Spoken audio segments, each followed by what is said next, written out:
Hey guys, good evening, or perhaps a gentle good morning, wherever you are in this wide world, nestled in your comfortable space, perhaps with a warm drink or a soft blanket pulled up to your chin. Tonight, we're going to embark on a very particular kind of journey, not into the thrilling, often dramatized world of epic battles or legendary seafaring, but into something far more fundamental, perhaps a bit dusty and undeniably challenging, the quiet, often unromanticized, daily reality of being an average individual existing in the Viking Age.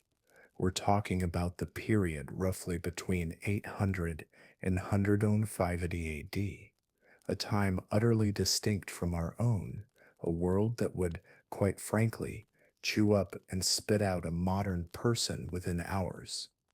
You might casually think you're tough, adaptable, even capable of handling whatever life throws at you. Perhaps you've camped outdoors or lived without internet for a weekend and felt a fleeting sense of self sufficiency.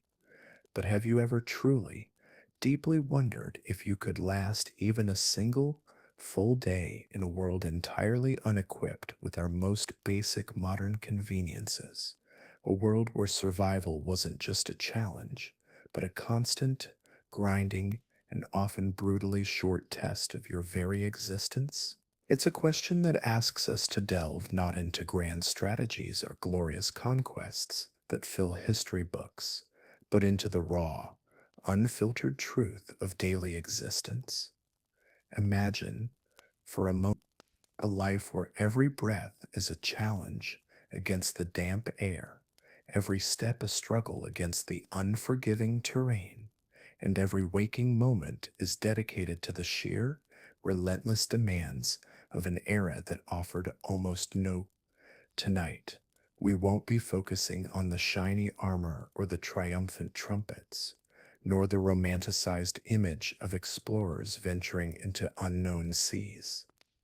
Instead, our quiet journey will be into the persistent ache in your muscles from unceasing toil, the constant, gnawing hunger that would become a familiar companion, the biting cold that would seep into your bones and and the relentless rhythm of a life lived entirely at the mercy of a harsh natural world and a demanding, often brutal, society. Before we gently ease further into this fascinating, yet utterly unglamorous, historical landscape, if you find these quiet explorations of history soothing for your mind and helpful for your sleep, a soft tap on the like button or a quiet subscribe would truly mean a lot. It helps these gentle whispers of the past find their way to more tired ears. And feel free to share in the comments below where you're currently listening from and what time it is for you. It's always nice to know we're sharing this moment of tranquil discovery together, drifting across time zones and continents. So, with that, it's time to dim the lights. Maybe turn on a gentle fan for some background hum, or perhaps just listen to the rhythmic patter of rain outside your window. Let's drift together, slowly, into the surprisingly challenging, yet perhaps a little bit tedious, realities of Viking Age life.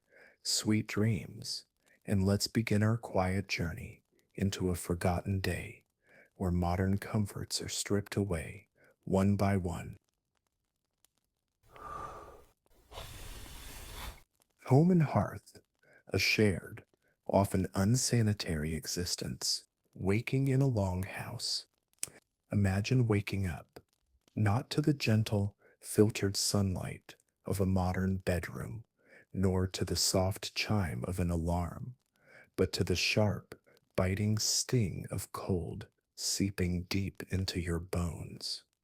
You've been sleeping a fitful, shallow sleep, not on a soft mattress with multiple layers of comforting blankets, but perhaps on a rough animal hide spread directly on the hard, cold earth, or a simple wooden bench near the central hearth of a longhouse. The very air around you, even indoors, carries a distinct, pervasive dampness, a heavy chill that seems to cling to everything and everyone. Your dwelling, this home of yours, is a large, rectangular structure, typically constructed from rough hewn timber, packed earth, and sometimes stone. Above your head, a thick turf or thatched roof provides a meager insulation against the harsh Nordic climate, but it also means very little natural light penetrates the interior, leaving the space perpetually dim, even in the heart of the day. As your eyes slowly adjust to the murky gloom, you might hear the faint rustle of livestock nearby, a cow shifting, a pig grunting softly, for these dwellings are far more than mere human shelters. They function as multi-purpose spaces, often accommodating both families and their animals, particularly during the brutal, unforgiving winter months. This communal living arrangement, while undeniably providing a degree of shared warmth and a collective sense of security against the elements and outside dangers, invariably leads to a pervasive and utterly unfamiliar odor for anyone accustomed to modern living environments. It's a complex smell, the earthy dampness of the soil floor, the ever present tang of wood smoke from the open hearth, the pungent musk of unwashed animal hides, and the distinct, sour aroma of livestock mingling with the faint, sour scent of sweat from your comrades sleeping beside you. For a modern nose, accustomed to filtered air and regular sanitation, this constant blend of smells would be a profound sensory assault, a perpetual discomfort that no amount of personal cleanliness could truly escape. You'd quickly realize that the very air you breathe is an active participant in your discomfort. 2.12 The absence of modern sanitation. And as the day begins to stir, the call of nature would surely arise. But there's no concept of a restroom as you know it. The fundamental convenience of modern plumbing, with its running water and internal toilets, was entirely absent from Viking homes. When nature called, you'd typically head outdoors, finding a discreet spot or utilizing a simple pit latrine, essentially a hole dug into the ground. In larger, more established settlements, such as Jurvi, which is modern day York, archaeological findings do suggest the presence of rudimentary wooden or stone toilet seats within these latrines, some even serviced by basic sewerage systems. But even these advancements would be a far cry from the instantaneous, hygienic disposal we take for granted. A particularly practical, albeit hygienically challenging, aspect of Viking life was the collection and reuse of human waste as fertilizer for agricultural purposes. This was a pragmatic approach to resource management, ensuring that nothing went to waste in a world of scarcity, but it would nevertheless present significant public health concerns by modern standards.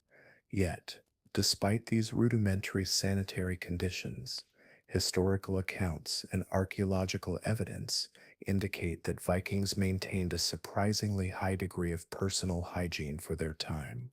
The Old Norse term for Saturday, lagadagar, literally translates to washing day, signifying a dedicated weekly practice of bathing in natural bodies of water, like lakes or streams. They ingeniously produced lye soap by combining animal fats with wood ash, sometimes even infusing it with fragrant herbs such as thyme or mint for a more pleasant scent. Furthermore, personal grooming tools like combs, tweezers, and ear picks have been discovered by archaeologists, challenging the common stereotype of dirty Vikings. In fact, Anglo Saxon chroniclers, who were often critical of their Norse neighbors, expressed astonishment at the Vikings' commitment to daily washing, a practice considered quite unusual in much of medieval Europe. This apparent contradiction between individual cleanliness and environmental sanitation underscores a critical distinction.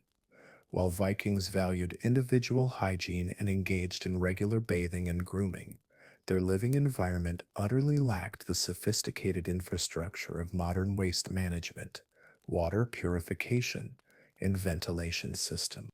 For a modern individual, the immediate and profound sensory discomfort would stem not just from the absence of a flush toilet or hot running water, but from the constant, unavoidable exposure to the pervasive odors and ambient effluvia associated with cohabiting with animals and managing human waste in such close proximity. Even if one were to attempt to maintain personal cleanliness with a daily dip in an icy stream, the surrounding environment would perpetually counteract these efforts, leading to continuous physical discomfort, a high risk of illness, and significant psychological strain.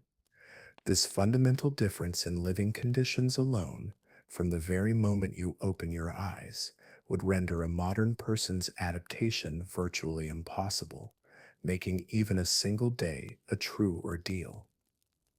Sustenance, from farm to feast, and famine, the daily grind of food production. As the faint light of dawn finally pierced the dimness of your long house, you would quickly realize that the concept of a leisurely breakfast with scrambled eggs, crispy bacon, and toasted bread was a far unimaginable luxury. Your morning, if you were a Viking, would immediately plunge you into the ceaseless, back-breaking toil of food production. The vast majority of the Viking population were not warriors constantly on raids, but hard-working farmers and fishers, with their daily routines meticulously synchronized with the seasons and the relentless demands of food production. You would spend your days cultivating staple cereals like wheat, barley, oats, and rye, grains that were absolutely essential for making the coarse bread that formed a significant part of their diet, and for brewing the beer that was often a safer alternative to drinking water. Livestock, including sheep, pigs, and cattle, were not just animals, they were vital assets, raised for their meat, their milk, their wool for clothing, and their eggs. And if you were fortunate enough to live near the coast, fishing constituted a profoundly significant and often indispensable part of your daily diet, requiring hours spent in boats on often treacherous waters. The division of labor within Viking households was clearly defined and gender based, ensuring that every pair of hands contributed to the collective survival. Men typically engaged in the heavy labor of farming, the unpredictable pursuit of hunting, various forms of craftsmanship, and, for some, the dangerous expeditions of raiding. Whiskers, on the other hand, bore the primary responsibility for the exhaustive domestic chores, the continuous child care, and the laborious process of textile production, which included the painstaking work of spinning raw wool into thread and then weaving that thread into cloth for the family's garment. Women also played a substantial and often underestimated role in farm management, overseeing dairy production and animal husbandry when the men were away. Even children were integrated into the workforce from a very young age, with girls assisting with household duties and boys contributing to farming tasks, learning their roles from the moment they could contribute. This collective, tireless effort was paramount to ensuring a sufficient food supply, particularly for enduring the lean, harsh winter months when little could be grown or gathered. The sheer physical demands of this life, from dawn till dusk, would be a constant, aching reminder of your utter dependence on your own muscle and sweat, the necessity of preservation. Food preservation wasn't just a convenient option, it was an existential necessity for survival through the long, barren periods of scarcity that were an inevitable part of the yearly cycle. Imagine the smells and sights. Common methods included the smoky scent of meat hanging to cure, the dry, leathery texture of salted fish, all designed to extend their shelf life for months. Dairy products like skyr, a type of fermented yogurt, were also vital, along with dried fruits and vegetables, meticulously stored for future consumption. A notable, if somewhat unsettling, Viking delicacy was hacker, a dish of rotten shark meat that was left to dry for several months. This rather pungent dish highlights their remarkable resourcefulness in utilizing every available food source, no matter how unappetizing it might seem to a modern palate. Despite these arduous efforts at preservation and a seemingly diverse array of food sources, dietary challenges were profound.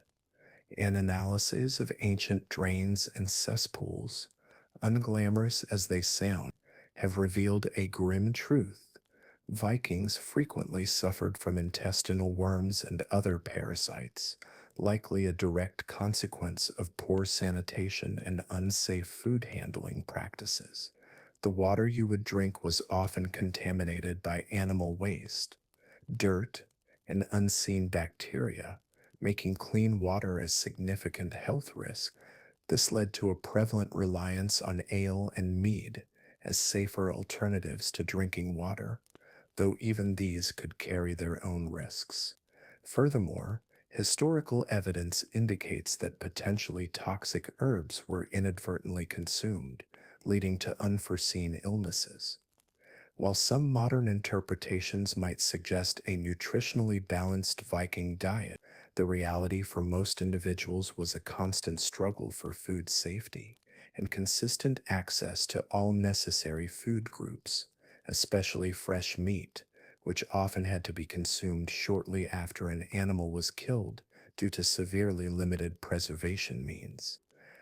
The concept of a balanced diet in the Viking Age refers more to the types of food available to them: cereals, meat, fish, some dairy rather than their consistent safety, quality, or preparation standards. A modern individual with a highly sensitive digestive system accustomed to stringent food safety regulations, refrigeration, and widely available clean water would be immediately and profoundly vulnerable to the myriad pathogens and contaminants endemic to the Viking diet.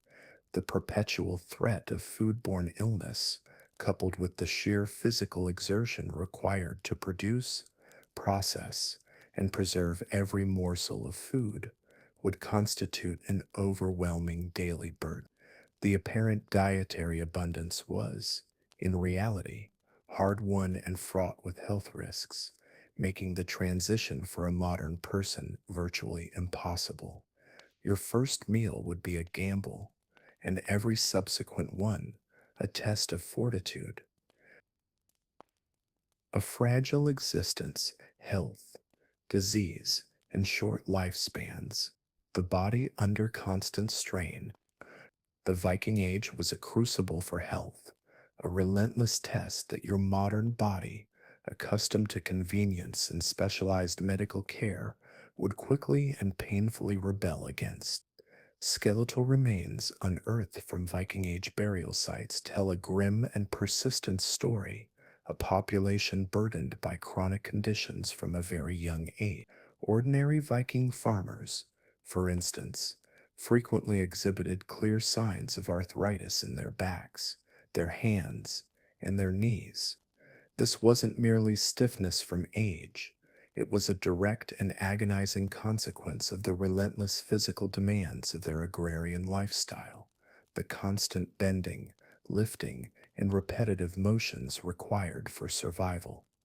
Imagine the persistent, dull ache, the limited mobility that would accompany every single movement, with no prospect of modern pain relief beyond perhaps a handful of rudimentary herbs. Dental health, a silent and often agonizing misery, was a widespread and profoundly significant issue. Over a quarter of the population suffered from cavities, a figure that might seem small, but many individuals had multiple missing teeth, with some unfortunate souls having only a couple remaining by the time of advanced CT scans of Viking Age skulls have further revealed pervasive and severe dental and maxillofacial diseases, including widespread dental caries, periodontal disease, and painful periapical infections. While archaeological findings suggest rudimentary attempts at dentistry, perhaps to extract a terribly infected tooth, effective and truly pain relieving treatments for the constant throbbing agony were largely non existent. Imagine the constant discomfort, the difficulty eating, the sheer agony of a raging tooth infection spreading untreated. Beyond the persistent aches and dental woes, infections were rampant and posed a constant, deadly threat to life itself. Common ailments like sinus and ear infections, the heavy cough of pneumonia, and severely inflamed wounds were all prevalent causes of mortality. Without the benefit of antibiotics or modern medical interventions, even a seemingly simple scratch or a seasonal cold could rapidly become a protracted, debilitating, and ultimately fatal ordeal. Archaeological evidence has even confirmed the presence of the smallpox virus in Viking skeletons across Europe, indicating that these wide ranging travelers likely contributed to the spread of this deadly disease during their extensive journeys. Historical accounts also mention other epidemics, such as the debilitating effects of leprosy and the rapid onset of dysentery, further highlighting the precarious and fragile health landscape of the era. Despite a varied diet, when compared to other medieval societies, nutritional deficiencies were still observed. Anemia, evidenced by parodic hyperostosis, a spongy bone tissue often linked to iron deficiency, was common, though frequently connected to underlying gastrointestinal conditions or other dietary imbalances rather than solely a lack of iron intake. Scurvy, a disease caused by vitamin C deficiency, has also been identified in some individuals, particularly after long, lean winters without fresh produce. The cumulative burden of these chronic illnesses, coupled with the complete absence of effective modern treatment, would define life in the Viking Age. The lack of antibiotics, pain relief, and advanced medical care meant that these were not merely isolated health incidents, but often chronic, debilitating conditions that individuals endured for extended, agonizing periods. A modern individuals accustomed to immediate and effective medical intervention for even minor ailments would quickly succumb to the constant, untreated pain and profound functional impairment resulting from severe arthritis, rampant tooth decays, and persistent infections. This overwhelming cumulative burden, exacerbated by the extreme physical demands of daily life, would rapidly erode their capacity to function, rendering even basic survival an immediate and daunting impossibilities. The challenge was not merely the presence of disease, but the profound impact of living with them without any prospect of relief or cure, leading to a significantly diminished quality of life and often an accelerated mortality. Primitive medicine and high mortality. Healthcare in the Viking Age operated without any of the institutionalized frameworks familiar in modern societies.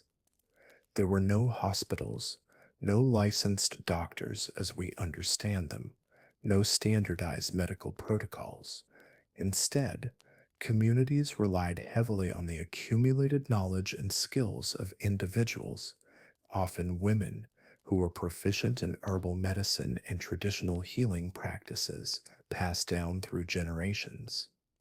Medical treatments encompassed a mix of practical interventions and folk wisdom, Healers might perform practical procedures such as lancing boils, meticulously cleaning wounds, carefully bandaging injuries, and even attempting to set broken bones.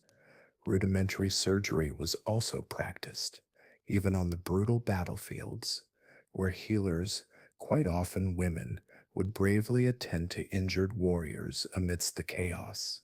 Herbal remedies formed the cornerstone of their pharmacopoeia, drawing on the bounty of nature. Plants like yarrow were utilized to staunch bleeding, nettle for its anti inflammatory properties to reduce swelling and pain, and mugwort for digestive issues or to assist during the arduous process of childbirth. Archaeological evidence even suggests the cultivation of hemp, likely for its fibers, but also potentially for pain relieving balms and creams. However, Viking medicine was also deeply intertwined with magic and spiritual beliefs, a realm that often blurred the lines between the physical and the supernatural. Healers often combined their practical medical knowledge with intricate incantations, protective charms, and offerings to ancestral spirits, genuinely believing that many illnesses were manifestations of malevolent forces or divine displeasure. Some remedies were even deliberately made repugnant or disgusting, with the intention of warding off evil spirits rather than directly treating the physical ailment. This confluence of harsh living conditions, pervasive disease, and primitive medical practices, coupled with the constant threat of violence, resulted in a remarkably short average life expectancy. Most Vikings rarely lived beyond 35 to 40 years of age, a grim statistic for anyone accustomed to modern longevity, and it was highly uncommon for individuals to reach over 50 years old. Data suggests that less than 2% of the population managed to survive to the age of 60. Interestingly, women generally had a slightly longer life expectancy than men, perhaps due to men's greater exposure to violence and warfare. High child mortality was a significant demographic factor, with a substantial number of children not surviving infancy due to disease, malnutrition, and the complete lack of modern pediatric medical knowledge. For adult men, violence and warfare were leading causes of death, as grimly evidenced by the etched runes on memorial stones, written accounts detailing bloody dramas in the sagas, and skeletal remains bearing severe cut marks. The strenuous demands of physical labor, as we've already explored, also exacted a heavy toll on the body, contributing significantly to a shortened and often painful lifespan. Battling the elements, environment and resource scarcity, harsh climates, and agricultural vulnerability. Survival in the Viking Age was not solely a struggle against pervasive disease and unceasing labor. It was also a perpetual, grinding battle against a harsh and often wildly unpredictable natural environment. This struggle was compounded by the inherent limitations of resources and the fragility of their supply chains. The Nordic climates, particularly in the regions where Vikings settled, were characterized by intensely cold, extended winters and notoriously short growing seasons. This rendered agriculture, the very bedrock of their sustenance, a precarious and immensely demanding endeavor. Viking communities were critically dependent on consistent and stable agricultural output to sustain their populations through the long, lean months when the land was frozen and barren. A single poor harvest could spell disaster for an entire settlement. A recent research, providing a fascinating modern lens on ancient challenges, has highlighted the profound impact of climate shifts, particularly prolonged droughts, on Viking settlements. This was seen most notably in Greenland, where Viking colonies once thrived. While popular and historical assumptions often attributed the abandonment of these remote settlements to increasingly colder temperatures and encroaching ice, evidence now suggests that extended periods of dry weather proved far more disruptive and ultimately devastating. Such droughts led directly to widespread famine, catastrophic crop failure, and a significant reduction in available grazing land for precious livestock. Imagine the despair as your fields, worked with such strenuous effort, withered and died, offering no yield. This severe environmental pressure directly influenced the Viking diet, necessitating a fundamental and often desperate shift towards greater reliance on seafood as traditional livestock farming became increasingly unsustainable. These forced dietary changes underscore the inherent fragility of their food security in the face of unpredictable climate variability. For a modern person, this interconnectedness of environmental and economic collapse represents a critical and immediate vulnerability. Accustomed to globally diversified supply chains, where a bad harvest in one region simply means sourcing from another, and stable, year round access to an abundance of resources, a contemporary individual would be utterly unprepared for a scenario where environmental stress directly leads to agricultural failure, which in turn causes widespread, unavoidable food shortages. This cascade of events would be further exacerbated by disruptions to trade networks, as we will explore. Resource limitations and trade dependencies. The intricate web of dependencies means that the sudden collapse of local food production, coupled with the inability to import vital goods, would lead to rapid societal breakdown and personal destitution. For instance, as drought worsened in Greenland, the Vikings there faced not only severe local food shortages, but also significant impediments to their lifeline, trade. They relied heavily on imports of essential goods, like iron for tools and weapons, timber for building and repairs, and even grains from distant Iceland and mainland Europe. However, shifting climate conditions, including increased sea ice and more frequent, violent storms, made voyages across the treacherous North Atlantic perilous, severely limiting the flow of these crucial resources. This delicate balance of survival meant that even if a community managed to produce a surplus of one commodity, such as dried fish, they might be utterly unable to exchange it for another essential item they desperately lacked, like a new iron axe head. Despite their ingenuity and resourcefulness in adapting to harsh environments, Vikings frequently encountered scarcity of essential materials such as iron and workable timber in many of their settled regions. This fundamental limitation necessitated a significant reliance on often dangerous and unreliable trade with other areas to acquire these vital goods. The diminished access to imported iron, for example, made it exceedingly difficult to replace or repair fundamental tools and weapons. Imagine a broken plow, a blunted axe, or a spearhead bent beyond repair, and no way to get a new one. This directly impaired their ability to farm effectively, to hunt successfully, and to defend themselves adequately. The Viking way of life was a delicate balance, easily disrupted by natural forces, offering no safety net for someone unprepared for such systemic fragility.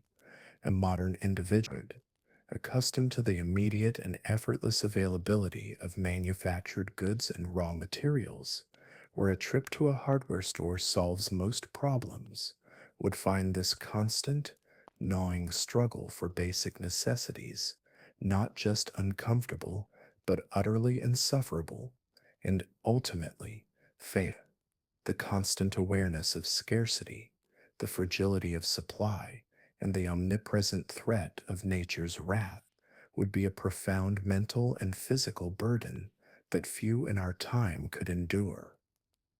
The unforgiving social fabric, law, order, and constant danger, social hierarchy, and limited rights beyond the purely physical and environmental hardships.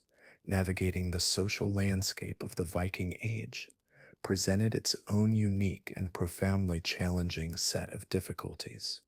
It was a world fundamentally structured and rigidly hierarchical, a stark and immediate contrast to any modern egalitarian ideal we hold so dear. At the very apex of this social pyramid were the jarls, the nobles, who held vast tracts of land and wielded substantial political and economic influence, their authority largely unquestioned within their domains. The vast majority of the population comprised the carls, who were freemen and peasants. These individuals possessed the right to own land and could even participate in trade and the often perilous raiding expeditions that defined the era for some. But at the very bottom of this rigid social structure, with virtually no rights or recourse, were the thralls, the slaves. These unfortunate souls were typically individuals captured during raids, taken from conquered lands, or simply born into a life of involuntary servitude. Their lives were defined by extreme hardship and relentless, back-breaking labor-intensive work with virtually no personal rights or freedoms whatsoever. Thralls were often considered disposable property, with some archaeological evidence even chillingly suggesting their ritual sacrifice in certain grim contexts. For a modern individual, the very concept of chattel slavery would be utterly abhorrent and morally repugnant. The constant, terrifying risk of becoming a thrall oneself, with no legal recourse or inherent human rights protections that we take for granted, would be an unbearable reality. Your personal freedom, a cornerstone of modern identity, could be stripped away in an instant. While Viking society was undeniably patriarchal, meaning men held the dominant power, Viking women held a surprisingly significant and often deeply respected role within this framework. They were indispensable in managing households and overseeing farms, particularly during the long periods when men were away on distant expeditions, whether for trade or for raid. Their responsibilities included overseeing agricultural tasks, engaging in the laborious process of textile production, from spinning wool to weaving and sewing, and, of course, the constant demands of childcare. Notably, Viking women possessed a degree of autonomy and legal recognition that was uncommon in many contemporary European societies, including the ability to own property, to initiate divorces, and to inherit rights.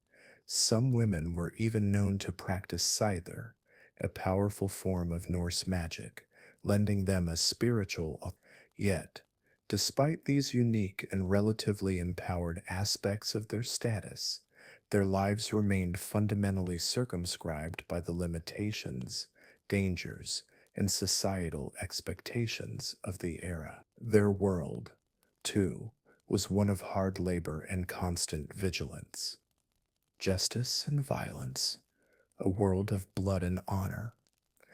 The Viking legal system, in its efforts to maintain order, was centered around local assemblies known as these gatherings of free men served as critical forums to resolve disputes, to legislate new laws, to elect chieftains, and to judge transgressors. The laws themselves were not written down in books as ours are, but memorized and recited by a designated law speaker, a figure of great importance in memory. This system aimed to provide a structured forum for justice and, crucially, to mitigate the frequency of violent blood feuds which could otherwise tear communities apart. However, despite the existence of the Things system, blood feuds remained a prevalent and, disturbingly, a completely legitimate form of justice, embodying the brutal principle of an eye for an eye. This meant that personal grievances, Perceived dishonors, or any perceived slight, could easily escalate into deadly clan based conflicts. With very limited centralized state enforced protection, if someone wronged you or your family, retribution was often expected, and it could be swift and brutal. Violence itself was a constant and significant threat, an omnipresent shadow in Viking Age society, particularly for men. It is grimly documented as a major cause of death, as vividly evidenced by the etched runes on memorial stones, by written sources detailing bloody dramas in the sagas, and by skeletal remains bearing severe, unmistakable cut marks. Raiding, a defining and often romanticized characteristic of the age, involved brutal attacks, systematic plundering of wealth, and even the abhorrent use of torture to extract information about hidden valuables from Uranisteries, often seen as symbols of peace, were frequently targeted not for religious reasons, but precisely because they represented concentrated wealth, offering rich pickings for raiders. Viking warriors were renowned and rightly feared for their fearless and ferocious approach to combat, their willingness to confront and inflict brutality. Raiding parties varied wildly in size, from small, stealthy groups of a mere dozen men to vast armies numbering in the thousands, such as the infamous Great Army that terrorized Anglo Saxon England. Their success in these ventures relied heavily on the superior design and maneuverability of their iconic longships, which could navigate shallow waters, allowing them to penetrate deep inland and land on virtually any beach, enabling devastatingly swift surprise attacks and equally swift escapes, often outrunning any pursuers. For a modern individual, accustomed to a relatively peaceful civil society enforced by state monopolies on violence, where police and emergency services are just a phone call away, you would be profoundly, fatally ill equipped for a world where personal safety was constantly at risk from both internal disputes and external, violent incursions. The pervasive threat of unchecked violence and the limited recourse against it fundamentally shaped Viking Age society. While the Thing assemblies offered a legal framework, the explicit continuation of feuds and blood honor as legitimate forms of justice meant that personal safety was not guaranteed by a central authority, but by your own strength, your family's loyalty, or sheer luck. Instead, individuals and families were often compelled to be responsible for their own defense and retribution. Disputes could rapidly escalate into lethal blood feuds, and the constant threat of external raids meant that one's home, family, and very life could be violently disrupted at any moment. The absence of modern police, emergency services, and a robust state backed justice system would leave a modern individual in a perpetual state of insecurity, entirely unprepared for the necessity of self defense or the brutal, inescapable consequences of a society where violence was an accepted, even honorable, means of resolving conflict or acquiring wealth. All right, let's proceed with the penultimate section of our script, the final main body part, comparative reflection and the modern predicament. This section will bring together the threads of our discussion and reinforce why a modern person would struggle so profoundly. Comparative reflection in the modern predicament, the unglamorous realities. As we've journeyed, slowly and gently, through the daily life of an individual in the Viking Age, it becomes starkly, undeniably clear that the romanticized image often presented in popular culture is but a almost transparent veil over a much harsher, more brutal truth. We haven't focused on heroic battles or grand feats of exploration, but rather on the small, often deeply unpleasant, mundane details that defined daily survival in a way modern life simply doesn't require us to contemplate. Imagine, truly, the constant, pervasive, and utterly unfamiliar odors of communal longhouses, shared not just with your extended family, but also with your precious livestock, their earth pungent scent mingling perpetually with wood smoke and human effluvia. This would be a constant assault on your senses, a discomfort that would never fully fade. Consider the precariousness of food safety with the rudimentary storage and preparation methods, and the frequent presence of intestinal worms and other parasites, a direct consequence of poor sanitation and food handling practices. Every meal would carry a hidden, microscopic threat. Picture the gnawing, relentless pain of untreated dental issues, pervasive cavities, multiple missing teeth, and severe, spreading infections within your jaw. There would be no instant relief, no painkillers, just the raw agony, and a seemingly minor cut on your hand, an everyday occurrence, could quickly escalate into a life threatening infection, silently spreading through your body without the miracle of antibiotics. The constant, back-breaking physical labor from dawn till dusk, the relentless farming, the grueling crafting, the endless tasks of survival would be an athletic feat for which most modern bodies are entirely unprepared, leaving you in perpetual exhaustion. There was, quite simply, no safety net, no readily available painkillers to ease the constant aches, no antibiotics to ward off deadly infections, no modern social security system to cushion hardship, no quick trip to the grocery store for fresh, safe food, and certainly no emergency services to call upon in times of crisis. Every ailment, every injury, every moment of scarcity was a direct, personal confrontation with mortality. The psychological toll, beyond the sheer physical discomfort and danger, consider for a moment the profound psychological strain that life in the Viking Age would impose on a modern mind. The constant vigilance against unseen diseases, the gnawing anxiety of potential famine, and the ever present, very real threat of violence from internal disputes or external raids would be an almost unbearable weight on your spirit. There was no escaping the noise and presence of others. The complete lack of privacy in a communal longhouse, where families and livestock often shared the same intimate space, would be incredibly jarring for someone accustomed to personal boundaries and solitary moments. The inherent brutality of their justice system, where blood feuds were not just acknowledged but were a legitimate, often inescapable, form of justice, would leave a modern individual in a perpetual state of deep insecurity.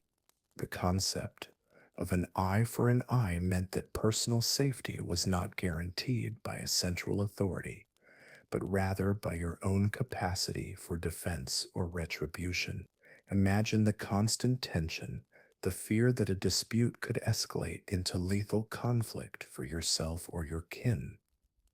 Furthermore, the necessity of performing or witnessing brutal act, perhaps during a raid, which involved systematic plundering and even the use of torture to extract information about hidden valuables, would undoubtedly impact your psyche, likely hardening your spirit in ways unimaginable to a person living in a civilized society. A modern mind, accustomed to relative security, emotional processing, and the comforts of a structured, empathetic society, would find this pervasive insecurity, discomfort, and casual brutality an overwhelming psychological burden, leading rapidly to despair or a terrifying desensitization.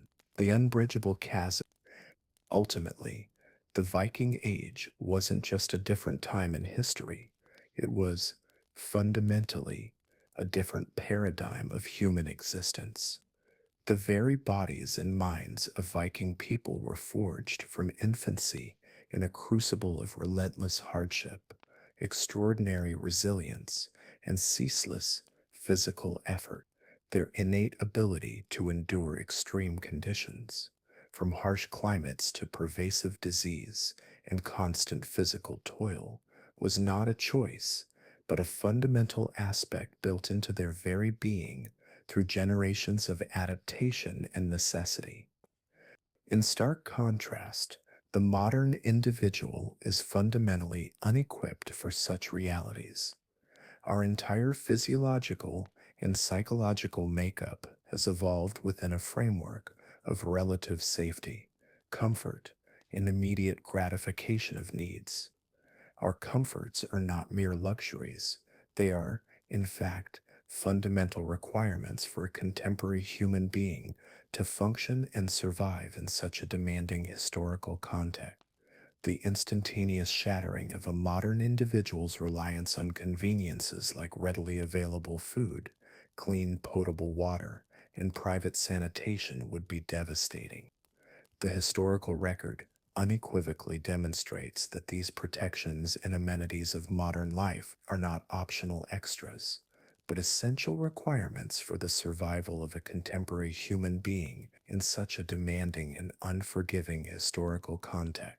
You wouldn't just be uncomfortable, you would quickly become incapacitated, overwhelmed, and ultimately unable to endure even a single day. The fabric of survival, clothing, and tools, your second skin, the daily reality of Viking clothing.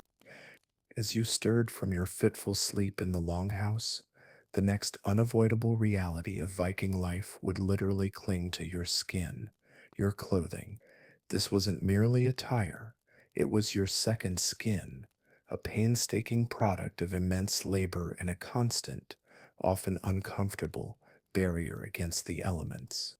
Forget soft, breathable cotton or high tech waterproof fabrics. Your garments would primarily consist of coarse, heavy wool and sturdy linen. Wool, while excellent for warmth even when damp, would often be scratchy and irritating against your skin, especially if you were unaccustomed to such rough textures. Linen, though lighter, would absorb moisture readily, becoming heavy and cold, clinging to you in ways that defy geometry after a damp morning mist or a sudden downpour. The creation of these garments was an unending cycle of laborious work, primarily falling to the women of the household.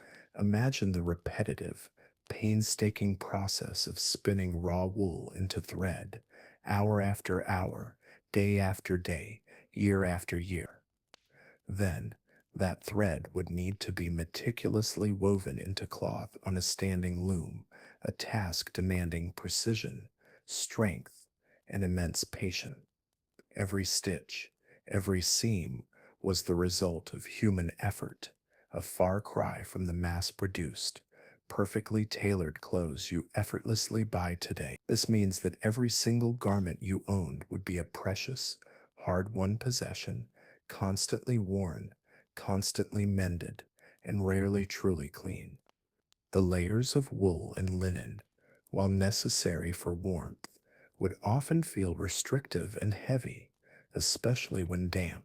There was no concept of machine washing, quick drying synthetics, or even regular access to large quantities of warm water for thorough cleaning. Your clothes would gradually absorb the pervasive smells of the longhouse, the smoke, the animals, the stale sweat, becoming a permanent part of your personal scent. The constant wear and tear would mean regular, tedious repairs, patching holes, and reinforcing seams. For a modern individual, accustomed to fresh, clean clothes daily, the continuous sensation of heavy, slightly damp, and persistently odorous garments would be a profound source of physical and psychological discomfort. contributing to a constant low-level irritation that would fray your nerves and make every task feel more arduous. You would quickly yearn for the simple luxury of a genuinely clean and dry tunic, the relentless grip of primitive tools. Now, let us consider the tools that were literally your lifeline in the Viking Age. Forget electric drills, power saws, or even finely engineered steel implements. Your existence would revolve around manual tools, axes, knives, and simple spades, fashioned from wood, bone, and precious, often scarce. These were not manufactured in factories. Each implement was a product of arduous, skilled labor. Imagine the slow, painstaking process of forging an axe head, heating the iron in a smoky hearth, hammering it into shape with rhythmic, powerful blows, then carefully quenching and tempering it, or the patient work of shaping a wooden handle, smoothing it by hand, knowing that every detail mattered for comfort and efficiency. These tools were extensions of your body, constantly in your hands, subjected to ceaseless use. The rhythmic thud of an axe felling timber for building or firewood, the steady scraping of a spade, turning stubborn earth for planting, the sharp slice of a knife, preparing food or carving wood. These sounds would define your days. But these tools were also prone to wear and tear. Imagine the frustration of a blunted axe struggling to cut through wood, or a knife that required immense pressure to slice meat. Maintenance was a constant chore, sharpening your blades, often by hand with a simple whetstone, becoming a frequent, almost meditative task. The scarcity of iron in many regions meant that tools were incredibly valuable and repairs were paramount. A broken plowshare or a blunted axe was not a minor inconvenience. It could directly halt vital work, jeopardizing your ability to farm, to hunt, or even to defend your home. You would live with the constant awareness of your reliance on these simple yet demanding implements. The cold, unyielding feel of crude metal, the rough, unvarnished texture of wooden handles, the ever present risk of splinters or chafing, and the sheer physical effort required to make these tools perform their function would be a daily burden for a modern individual. This reliance on primitive, hard won tools, constantly needing maintenance and always at risk of breaking, would be a profound and relentless challenge to your modern sensibilities and physical endurance. The very idea of effortlessly replacing a broken item would be an alien luxury.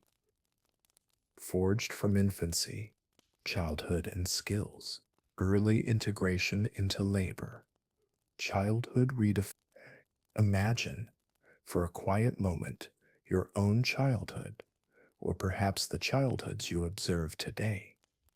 Picture the playgrounds, the schools, the hours dedicated to structured learning and carefree play. Now, gently set that image aside.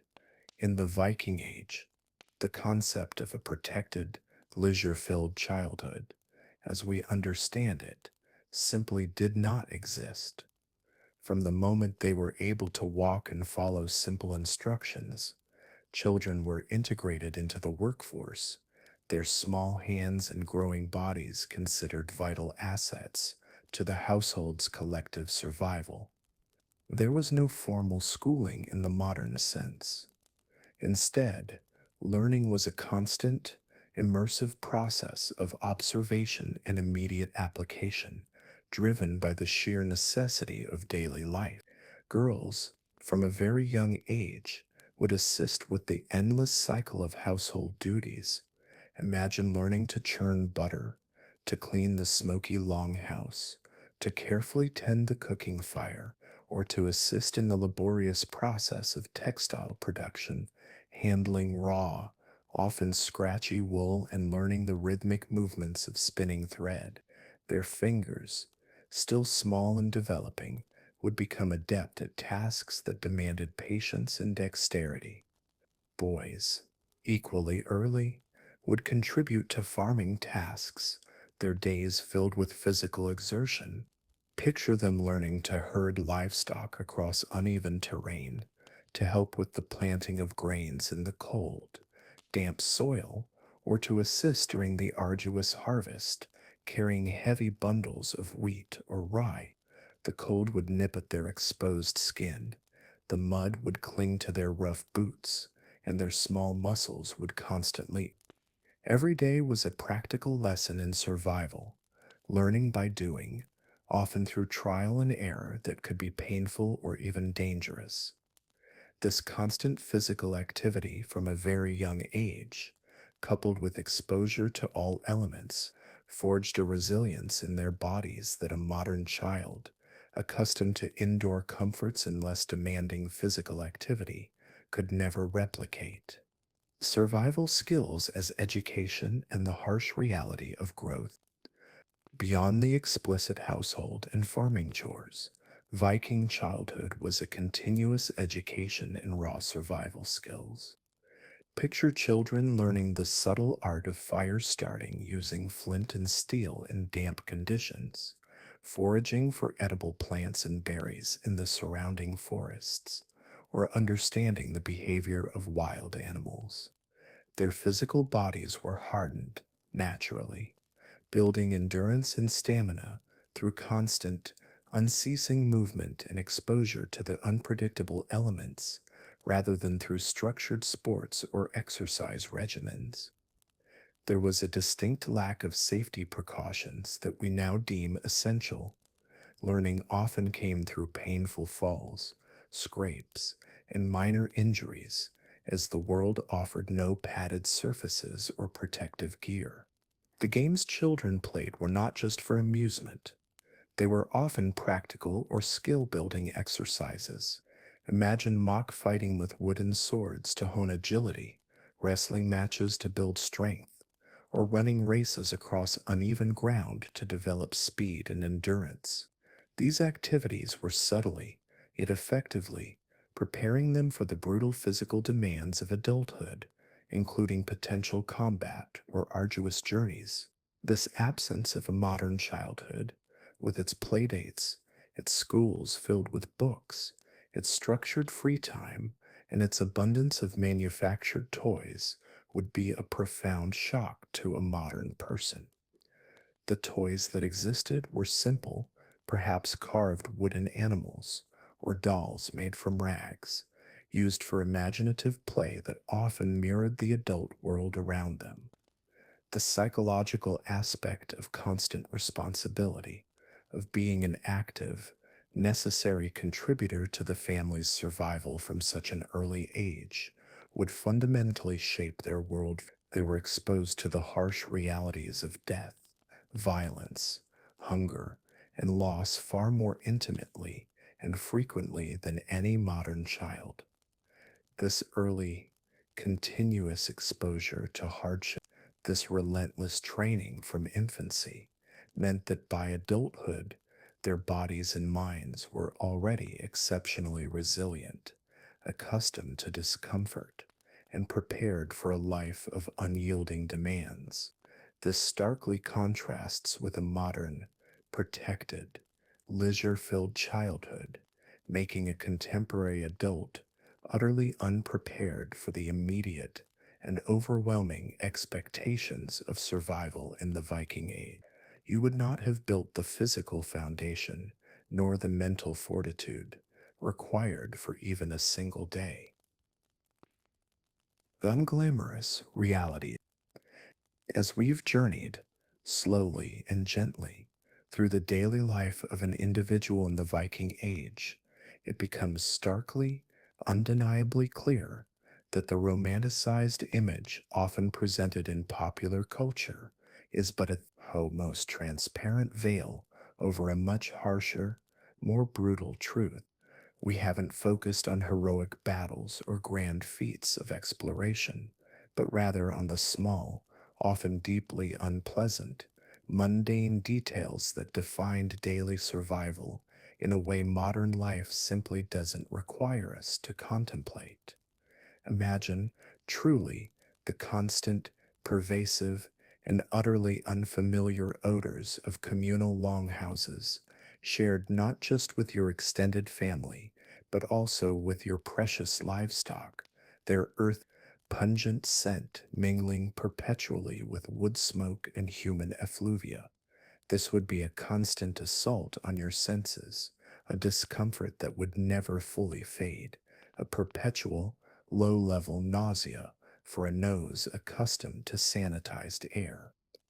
Consider the precariousness of food safety, with rudimentary storage and preparation methods, and the frequent presence of intestinal worms and other parasites, a direct consequence of poor sanitation and food handling practices. Every single meal you consumed would carry a hidden, microscopic threat, a silent gamble with your health.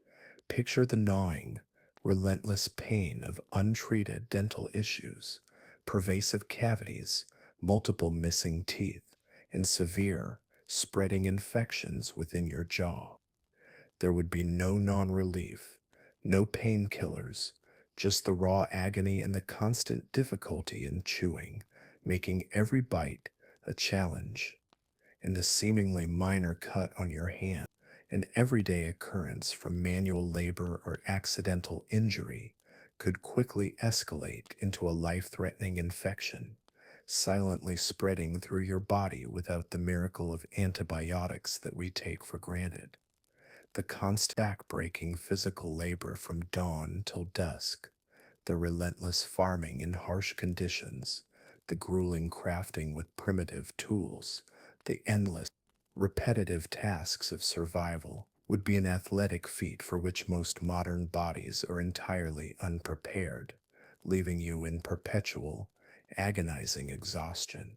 There was, quite simply, no safety net, no readily available painkillers to ease the constant aches in your arthritic joints, no antibiotics to ward off deadly infections, no modern social security system to cushion hardship during lean times, no quick trip to the grocery store for fresh, safe food, and certainly no emergency services to call upon in moments of crisis. Every ailment, every injury, every moment of scarcity was a direct, personal confrontation with mortality, a test that your body, unhardened by a lifetime of such exposure, would inevitably fail. And the psychological toll, beyond the sheer physical discomfort and constant danger, consider for a moment the profound psychological strain that life in the Viking Age would impose on a modern mind.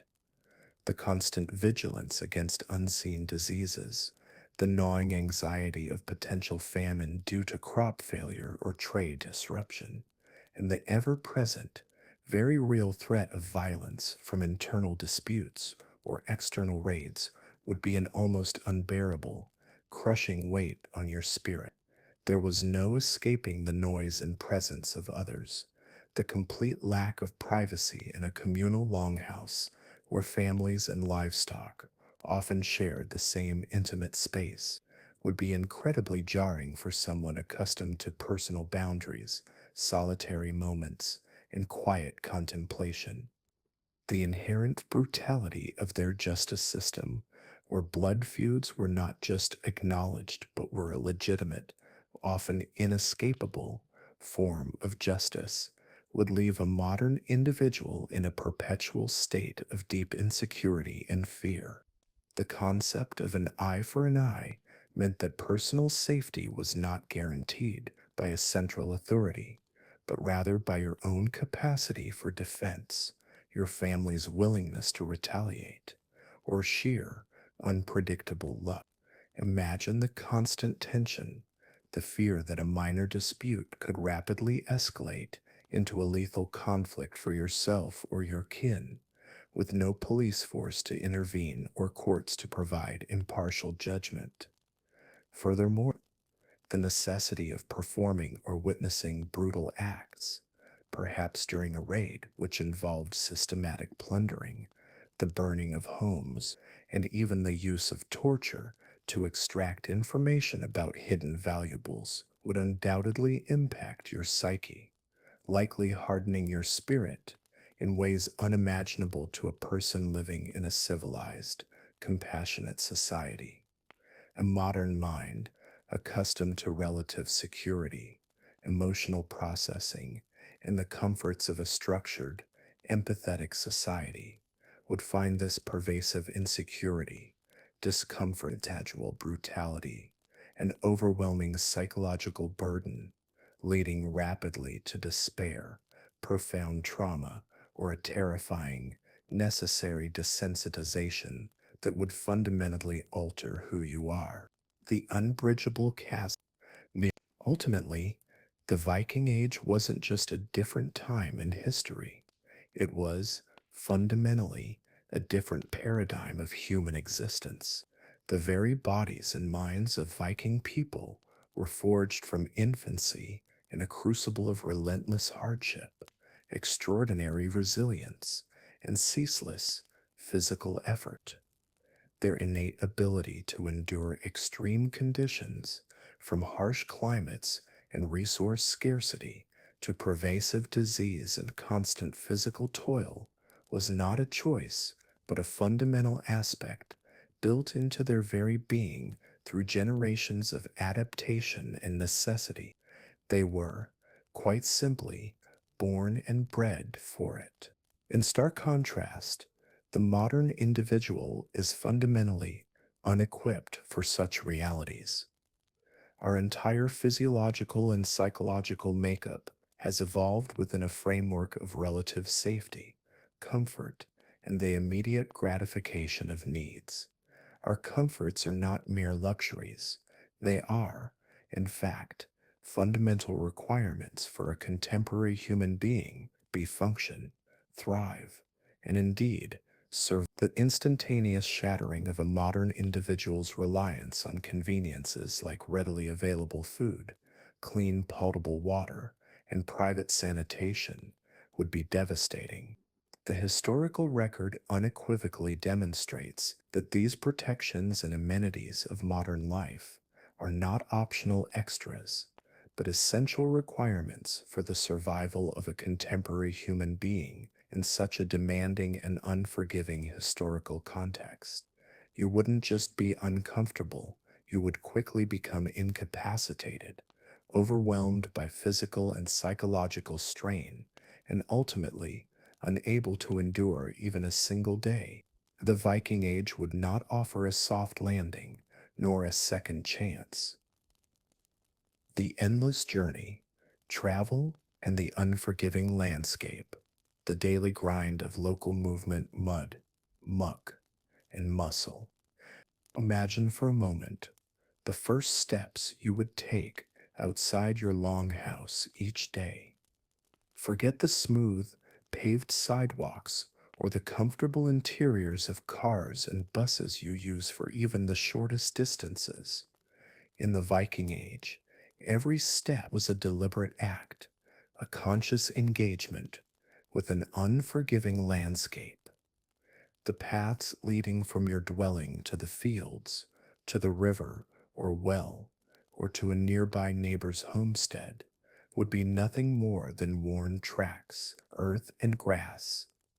These weren't maintained roads, they were natural terrain, often muddy, uneven, and riddled with ruts and stones that could easily trip an unwary foot. After a night of rain, the ground would transform into a slick, treacherous expanse of thick, sucking mud. With each step, your rough leather boots would sink, pulling with a disheartening squelch, making every movement a minor feat of strength and balance. The damp air would cling to your clothes, and the cold, biting dampness would seep into your boots, chilling your feet to the bone. The complex smell of wet earth, decaying leaves, and fresh animal manure would rise with every squish of your foot in the muck. You would constantly feel the strain in your ankles and knees as you navigated the uneven surfaces, your body already protesting even before the day's main labors began.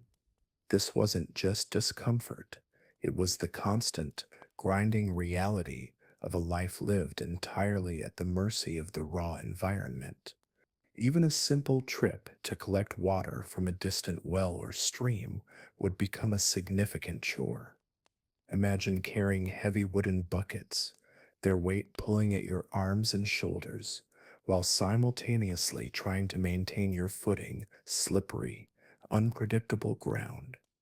The cold water might splash onto your wool tunic, adding to the pervasive dampness that would characterize much of your daily existence. There would be no convenient taps, no electric pumps, just the constant physical effort of fetching and carrying, day in and day out, regardless of the weather. For a modern person, accustomed to effortlessness, the sheer physical exertion of these most basic tasks, compounded by the discomfort of the environment, would be an immediate and overwhelming shock. Your muscles, unused to such constant, low level strain, would quickly ache, protesting every step. For the longer haul beasts of burden and primitive conveyances, should your daily tasks require you to venture beyond the immediate vicinity of your longhouse, perhaps to a neighboring village to trade goods, to a communal thing assembly, or to a distant forest for timber, the challenges of travel multiply exponentially. There were no elaborate road networks, no smooth, paved surfaces designed for efficient travel. Instead, you would contend with rough, unimproved tracks, often little more than animal trails widened by generations of foot traffic and the occasional passage of a rudimentary cart. These paths would wind over hills, through dense woodlands, and across open, windswept plains, each type of terrain presenting its own unique set of obstacles. If you were fortunate enough to possess a pack animal, perhaps a sturdy pony or a small ox, you might load your goods onto its back or hitch it to a simple, two-wheeled cart. The creak of the wooden wheels, perhaps without met rims, would be a constant, monotonous companion, the sound echoing through the quiet landscape. The jolting and jarring motion of such a conveyance over uneven ground would transmit every bump and rut directly through your body, leading to a persistent, bone deep fatigue that no modern suspension system could ever prepare you for. Imagine sitting for hours on a hard, wooden seat, or simply walking alongside, feeling the constant vibration and shock permeate joints. These animals, while invaluable, would also require constant care, feeding, watering, guiding, adding another layer of responsibility to your already demanding journey. Faint, earthy smell of the animal, mixed with its sweat, would be carried on the wind, a pervasive scent, for hours on end. Rivers and lakes would sometimes offer a slightly smoother, though no less demanding, alternative. You might employ a small, simple wooden boat, perhaps a dugout canoe or a rough-hewn punt. The rhythmic dip of your paddle into the cold water, the slap of waves against the hull, and the constant strain in your shoulders and arms would be the soundtrack to your travel. Even a short trip across a body of water would require significant physical exertion and a deep understanding, currents and winds, skills few modern individuals possess.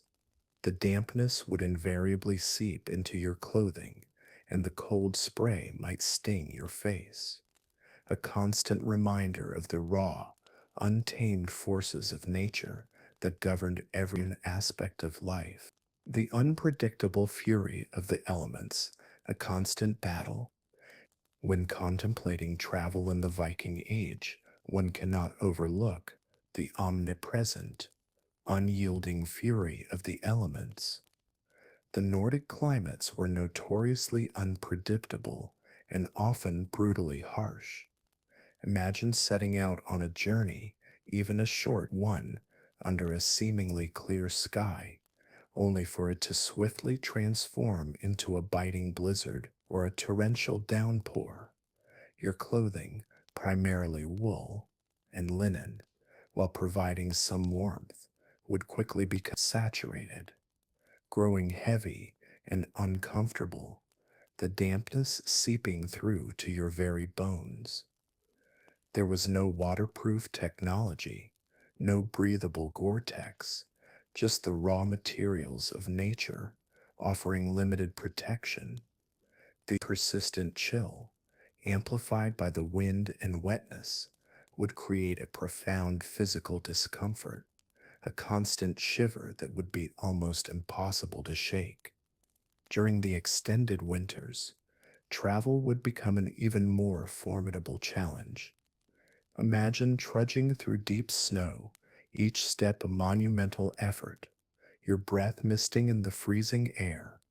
The biting sting of the cold against exposed skin would be agonizing, threatening frostbite. Rivers and lakes would freeze over, sometimes offering precarious routes over ice, but often becoming impassable barriers or hidden dangers.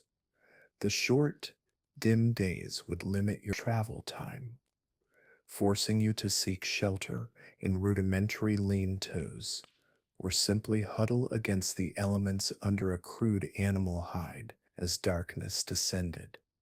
Even in summer, while temperatures might rise, the sun could be relentless, causing dehydration and fatigue on long journeys over open terrain.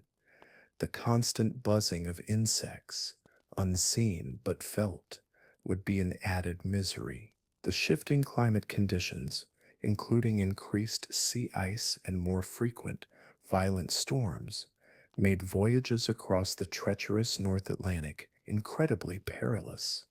Even smaller coastal or riverine journeys could be turned into life-threatening ordeals by sudden squalls.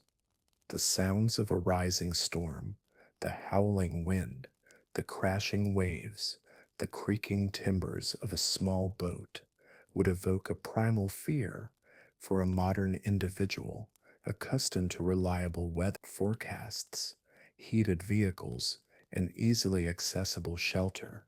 This constant, intimate battle with the raw, untamed forces of nature would be a relentless source of anxiety and physical suffering, making even a single day of travel an almost unsurvivable ordeal. The sheer vulnerability to the elements would be profound. The absence of infrastructure, a landscape of obstacles.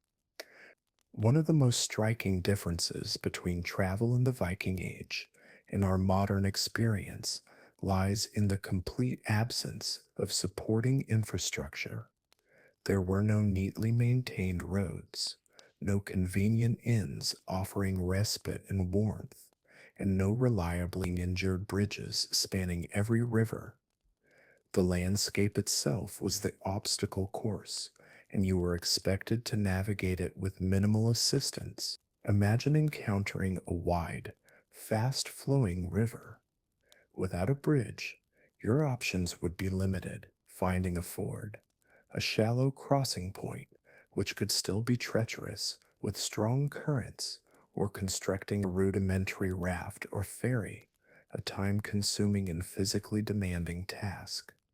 If a storm had swollen the river, it might be impassable for days, leaving you stranded, exposed to the elements, and depleting your meager provisions. The sounds of the rushing water, powerful and indifferent, would underscore your vulnerability. Dense forests would be dark and disorienting, their uneven floor a tangle of roots and fallen branches, offering hiding places for both wild animals and potential human threats.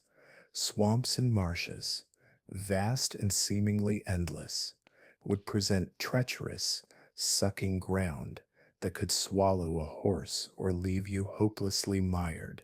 Navigation would rely on rudimentary knowledge of the land, the sun, stars, and perhaps distant landmarks. There were no signposts, no maps in the modern sense, no GPS to guide your way. Getting lost could easily mean succumbing to exposure, starvation, or becoming prey for wild animals. The psychological burden of constant vigilance, of knowing that every decision could lead to peril, would be immense. You would constantly feel subtle tension, a sense that you were never entirely safe. Even when you reached your destination, there would be no guarantee of a comfortable inn offering a warm meal and a soft bed. Shelter might be a crowded, smoky longhouse shared with strangers, or perhaps a rough lean to you constructed yourself. The only sounds would be the wind, the rustle of leaves, and the distant calls of unseen creatures in the wild night.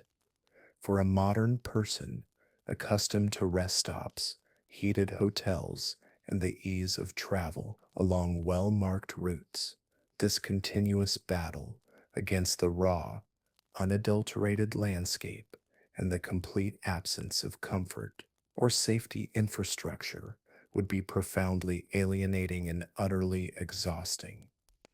The sheer physical toll of constant walking, pulling, balancing, and enduring the elements, without the promise of even a brief, comfortable respite, would quickly lead to complete physical and mental exhaustion, making it impossible to last even a single day of true Viking Age travel.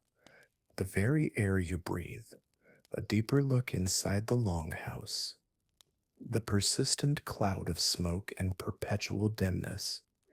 As you passed through the low doorway of a Viking longhouse, having just experienced the rigors of external movement, the immediate sensory impact of the interior would be profound and, for a modern person, deeply unsettling. The very air you breathed within this communal dwelling would be heavy, dense, and visibly permeated by smoke. At the heart of the longhouse would be the central hearth, an open fire used constantly for cooking and providing what meager warmth was available. This fire, while essential, would fill the space with a persistent cloud of wood smoke, its tang sharp and acrid in your nostrils, irritating your throat and stinging your eyes. Imagine a constant, low level burning sensation in your eyes, causing them to water, and a persistent tickle in your throat that would compel you to cough softly, almost continuously. The smoke would not simply dissipate cleanly through a modern chimney. Instead, it would often linger, gradually finding its way out through small vents in the roof, or simply seeping through the thick turf or thatched material that comprised the roof itself. Over time, this thick soot from the cooking fires would cling to everything within the longhouse: your clothing, your hair, the rough wooden beams, the animal hides used for bedding, and even the simple wooden utensils you used for eating. You would feel a fine, gritty dust coating your skin, and the distinct smell of wood smoke would become a permanent part of your personal scent, permeating your very being. For lungs accustomed to clean, filtered air, this constant inhalation of smoke and fine particulate matter would be a significant irritant, leading to chronic respiratory discomfort and a heightened risk of illness. Adding to this smoky atmosphere was the perpetual dimness of the interior. These large, rectangular structures were constructed primarily from wood, mud, and sometimes stone, with thick turf or thatched roofs designed for insulation against the harsh Nordic climate. This construction, while practical for warmth, meant that very little natural light actually penetrated the interior. There were no large windows as we know them, perhaps only small, unglazed openings or simply the doorway itself allowing a sliver of light. The space would remain perpetually dim, even in the heart of the brightest day. Your vision would constantly struggle to adjust, and tasks requiring fine detail would be performed in murky, low light, often illuminated solely by the flickering, dancing flames of the central hearth. This constant struggle for light, coupled with the irritating smoke, would contribute to a pervasive sense of physical strain and discomfort that a modern person, accustomed to bright, well lit spaces, would find immensely taxing on their eyes and overall well being. A symphony of sounds in the absence of true silence. Beyond the pervasive smoke and dim light, the longhouse interior was a constant symphony of sounds, a cacophony of communal living that rarely offered true silence. The sounds would be a blend of human activity and the constant, low hum of the livestock often accommodated within the same structure, particularly during the brutal winter months. Imagine the soft rustle of a cow shifting in its stall, the gentle snorts of a pig, or the occasional bleat of a sheep, their presence a constant auditory reminder of the shared space. Human sounds would fill the air as well, the quiet murmur of conversations, the rhythmic creak of someone moving on a wooden bench, the soft clatter of simple cooking utensils, and the occasional cough or sigh from a nearby family member. There would be the crackle and hiss of the central fire, its unpredictable sounds mingling with the subtle whispers of the wind seeping through unseen cracks in the timber walls or rustling the thatched roof. For a modern individual accustomed to personal space, soundproofing, and the ability to retreat into quiet solitude, this constant background noise, this perpetual awareness of other beings in close proximity, would be an exhausting psychological burden. There would be no headphones, no private rooms, no tranquil corners to escape to for a moment of quiet contemplation. Even at night, true silence would be rare. The sounds of shifting animals, the soft breathing of sleeping comrades, perhaps the occasional snore or groan, would always be present.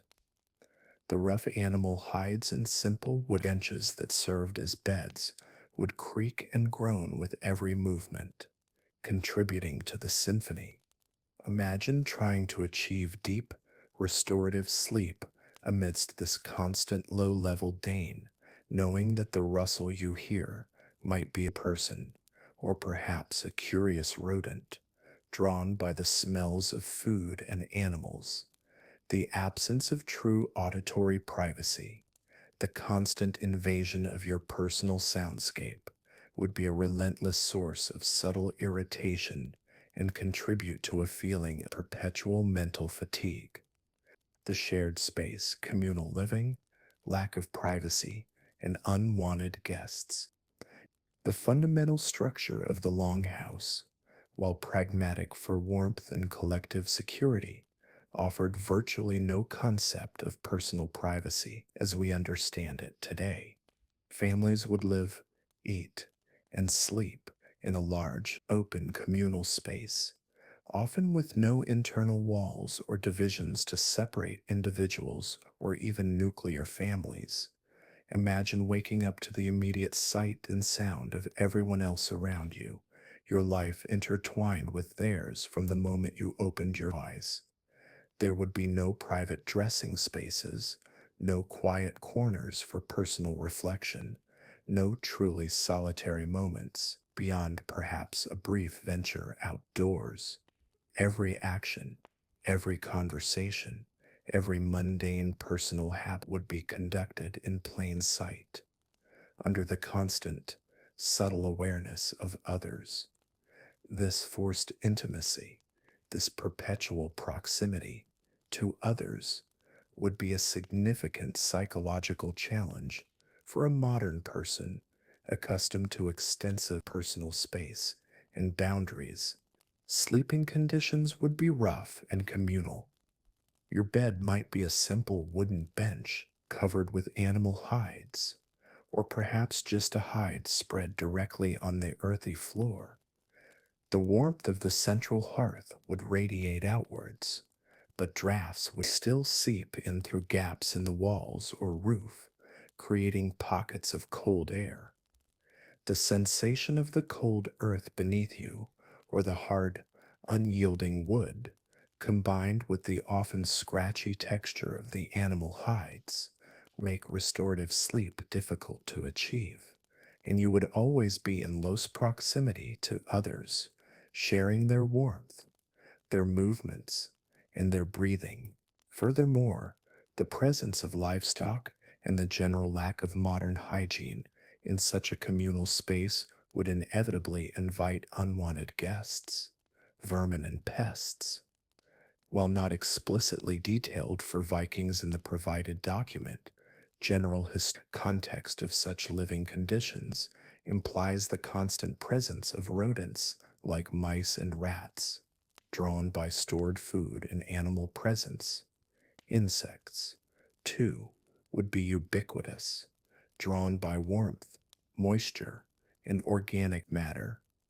Imagine the subtle sounds of scurrying feet in the thatch above your head, the occasional flicker of a shadow in your peripheral vision, or the irritating itch of unseen bites on your skin as you try to sleep. This constant low level battle with pests, combined with the persistent dampness, the ever present odors, and the lack of privacy, would create a living environment that is far removed from the climate controlled, pest free, and private sanctuaries we call home today. For a modern individual, the sheer, unrelenting discomfort and the constant mental drain of such a lived in space would be an immediate and overwhelming impediment to lasting even a single day. The ever present danger, fire and accident, the unrelenting threat of fire. As you found yourself navigating the daily rhythms of the Viking Age, a silent, yet ever present, specter would lurk within the very heart of your home, the unmitigated threat of fire. Your long house, built from readily available and highly flammable materials, rough hewn timber, packed earth, and topped with a thick, insulating roof of turf or thatch, was, in essence, a large, warm tinder box. At its core burned the central hearth, an open fire that was utterly essential for cooking, for light, and for providing what meager warmth could be coaxed into the dwelling, especially during the long, frigid Nordic winters. But this hearth, while providing life, was also a constant source of profound danger.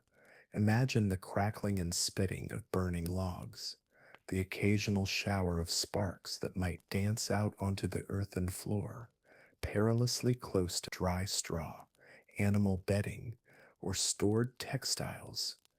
There was no modern fire suppression system, no fire extinguishers, no smoke detectors to provide an early warning. The very air you breathed within this communal dwelling be heavy and dense with wood smoke, its tang sharp and acrid, often visibly permeated by the smoky haze.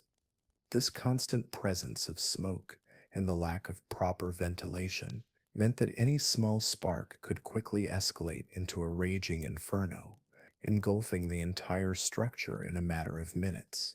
The smells would be a constant reminder, the comforting scent of wood smoke, yes, but always tinged with the subtle, underlying fear of something else burning, something beyond control. The thought of a stray ember igniting the thatch above your head, or a sleeping child rolling too close to the open flame, would be a low, persistent thrum of anxiety. A family's entire life, their shelter, their few possessions, their stored food, their precious livestock, could be lost in a single, devastating blaze. And without a rapid, organized fire department, the community's response would be limited to desperate bucket brigade efforts, often futile against well established longhouse fire. For a modern person, accustomed to rigorous fire codes, automated alarms, and swift emergency services, the constant, intimate proximity to such a profound and uncontained fire hazard be an unrelenting source of deep, primal fear, making true relaxation within your own home an impossibility. The silent scythe, accidents from labor and environment, beyond the fiery threat from within the home. Daily life in the Viking Age presented a relentless gauntlet of potential accidents, each with potentially fatal consequences, amplified by the primitive nature of their tools and the unforgiving environment. Your days were filled with arduous, physical labor, involving constant bending, lifting, and repetitive motions required for sheer survival. Imagine swinging an axe to fell timber or chop firewood, its heavy head a dangerous pendulum, or wielding a sharp knife for countless tasks, its blade unforgiving. These manual tools, axes, knives, and simple spades, were fashioned from wood, bone, and precious, often scarce, iron, lacking any safety features or ergonomic design. The risk of a severe cut, a deep gash from a slipping axe, or a crushing injury from a falling log was an ever present reality.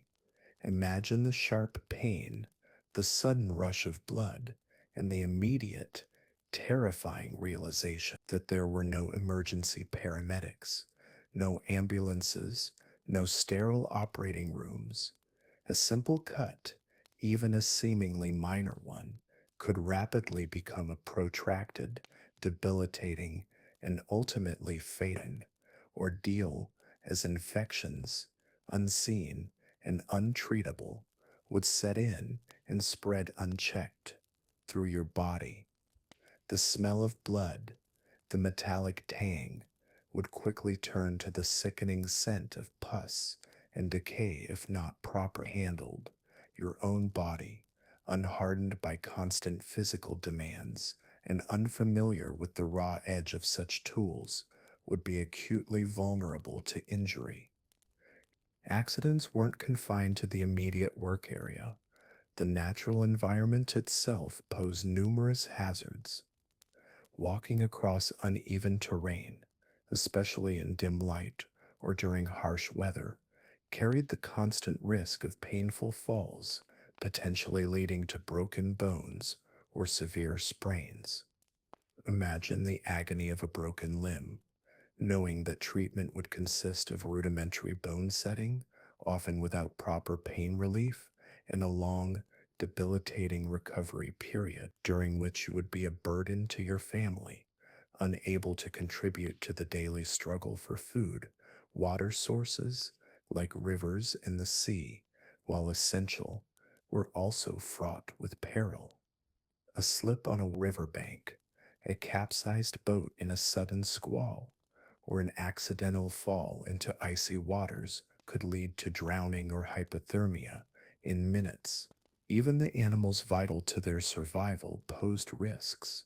A kick from a nervous horse, a stomp from an agitated cow, or an unexpected charge from a wild boar encountered during hunting could inflict serious, even fatal, injuries.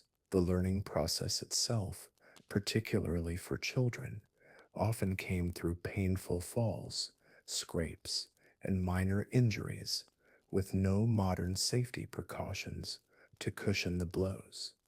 For a modern individual accustomed to safety regulations, robust protective gear, and immediate, sophisticated medical response for even minor injuries, the constant, pervasive threat of accident and the brutal certainty of its severe, often untreatable consequences would be a ceaseless source of anxiety.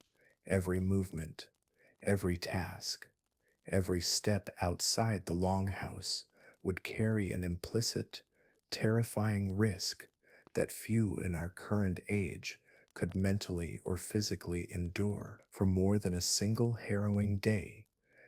All right, let's proceed with the final major section of our script, which truly underscores the ceaseless nature of life in the Viking Age, the relentless calendar, life dictated by the seasons. This section will be heavily detailed, bring us to our character target. The relentless calendar, life dictated by the seasons. Spring's promise and labor's dawn. As you continued your quiet journey through the Viking Age, you would quickly learn that time was not measured by digital clocks or weekly schedules, but by the relentless, unyielding rhythm of the seasons.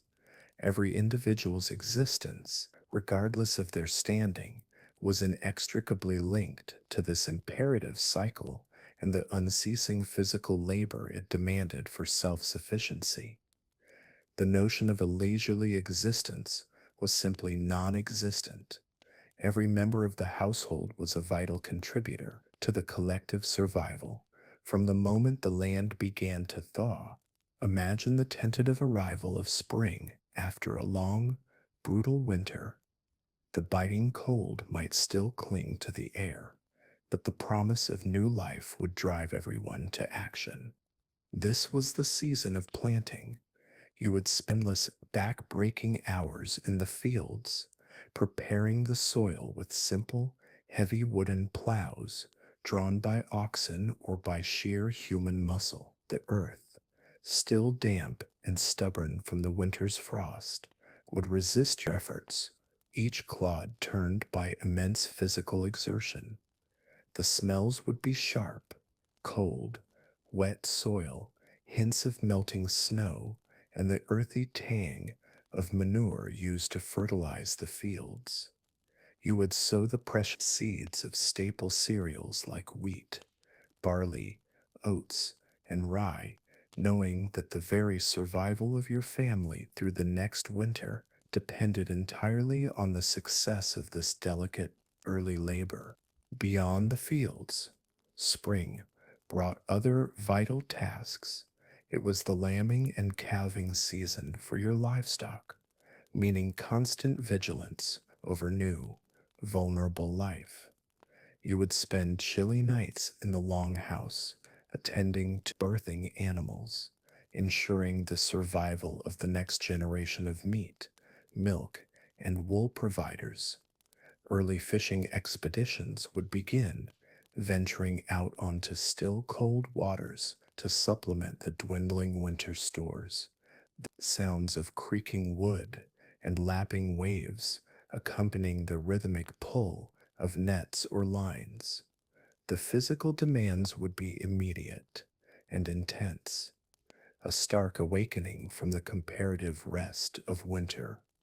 For a modern person, the sheer scale of manual labor, the constant awareness of nature's unforgiving timetable, and the profound anxiety tied to every seed planted or lamb born would be an exhausting initiation into this relentless calendar.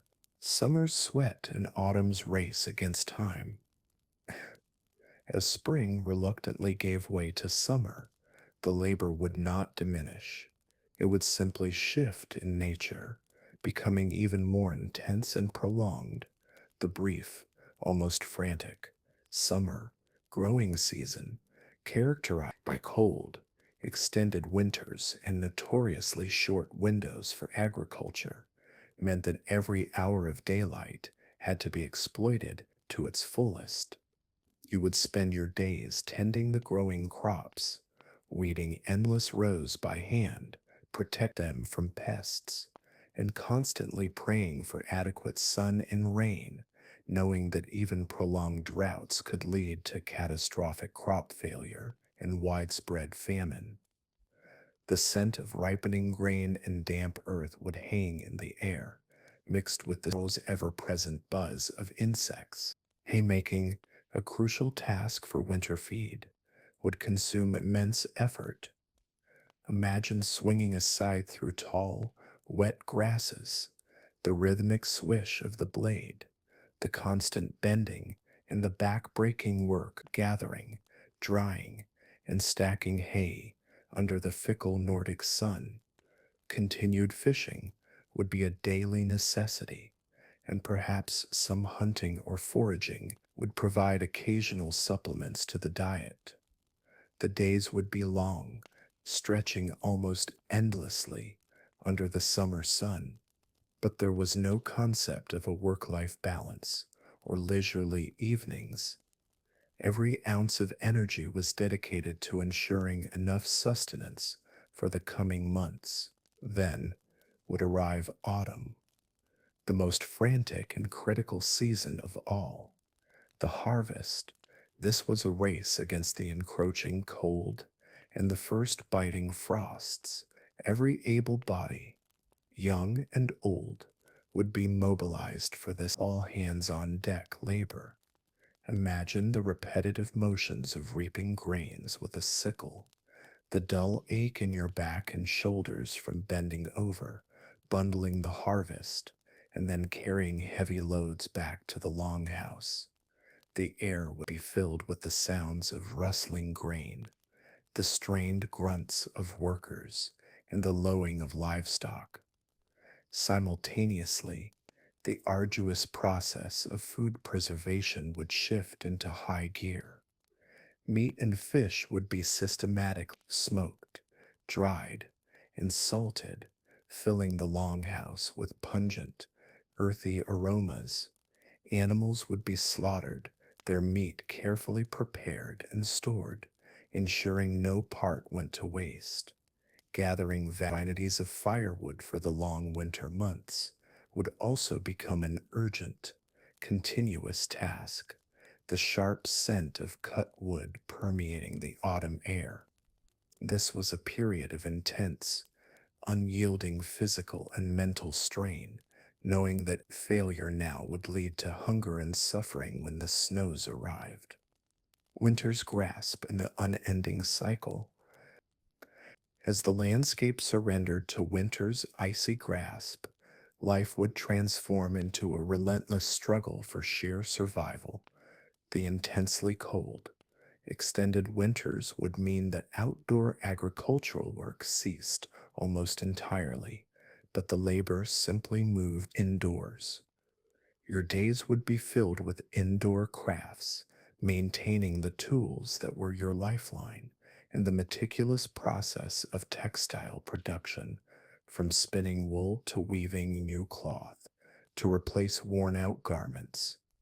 The sand inside the long house would shift, the rhythmic click of a spindle, the creak of a loom, and the constant crackle of the hearth, a desperate attempt to ward off the biting cold.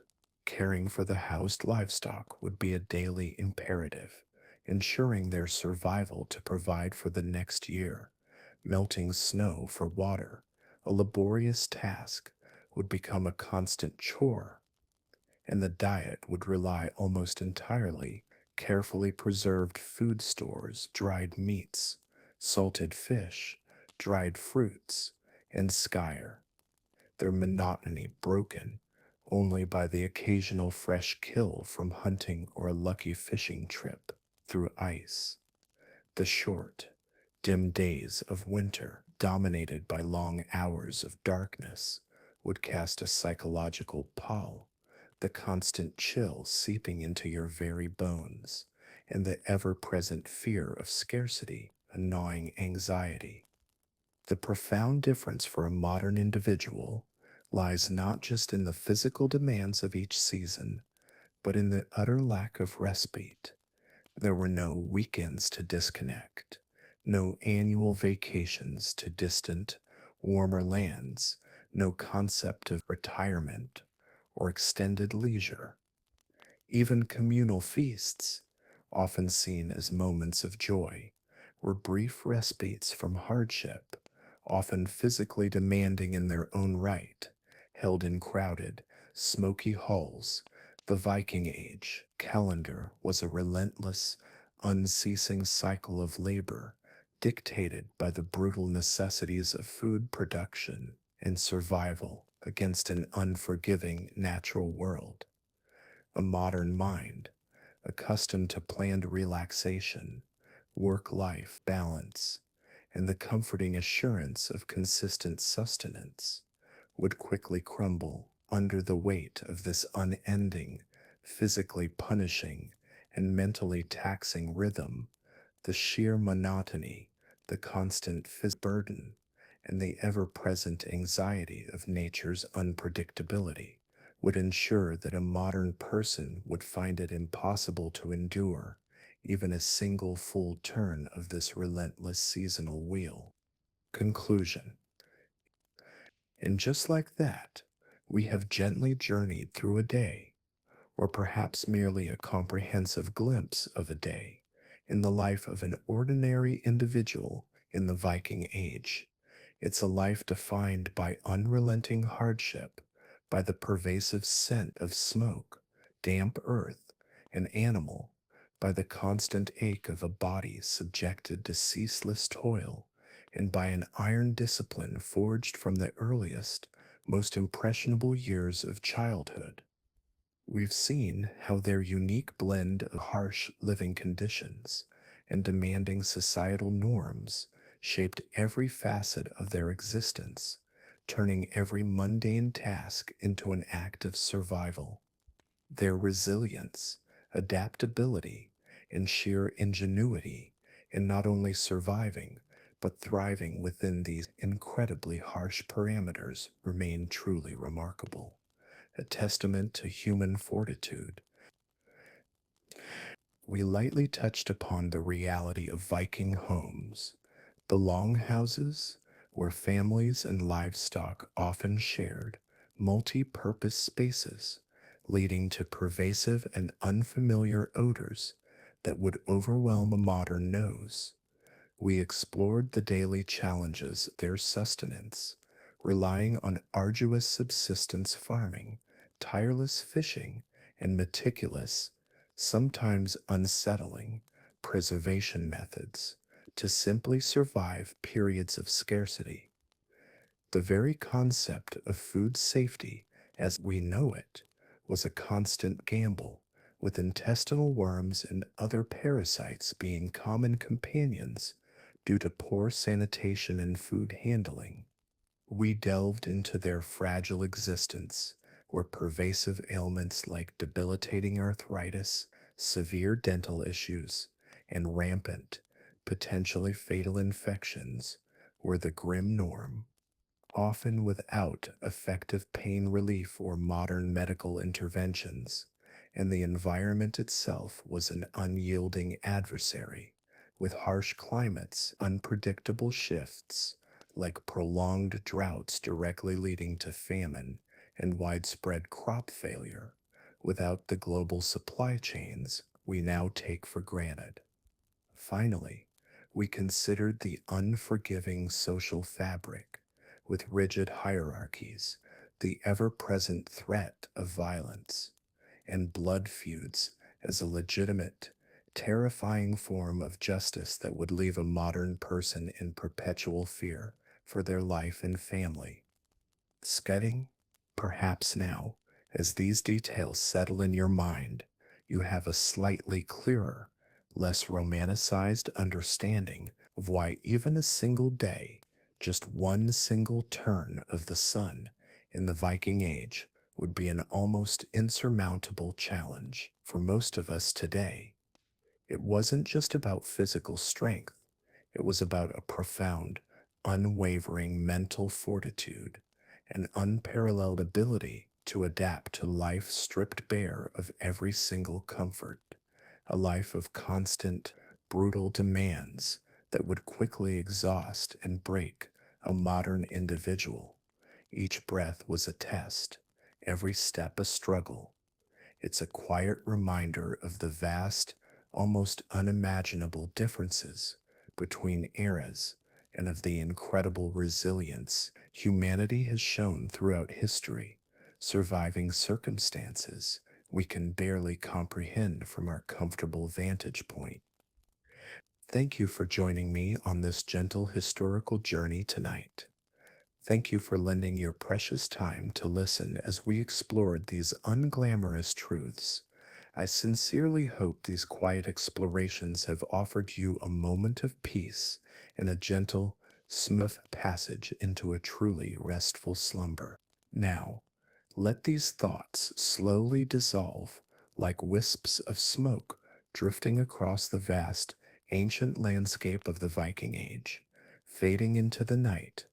Let the soft whispers of the wind through a long house roof, the distant, rhythmic creak of a long ship on the waves, and the faint, lingering scent of ancient campfires guide you into a deep, peaceful sleep. Sweet dreams, and may your rest be truly undisturbed.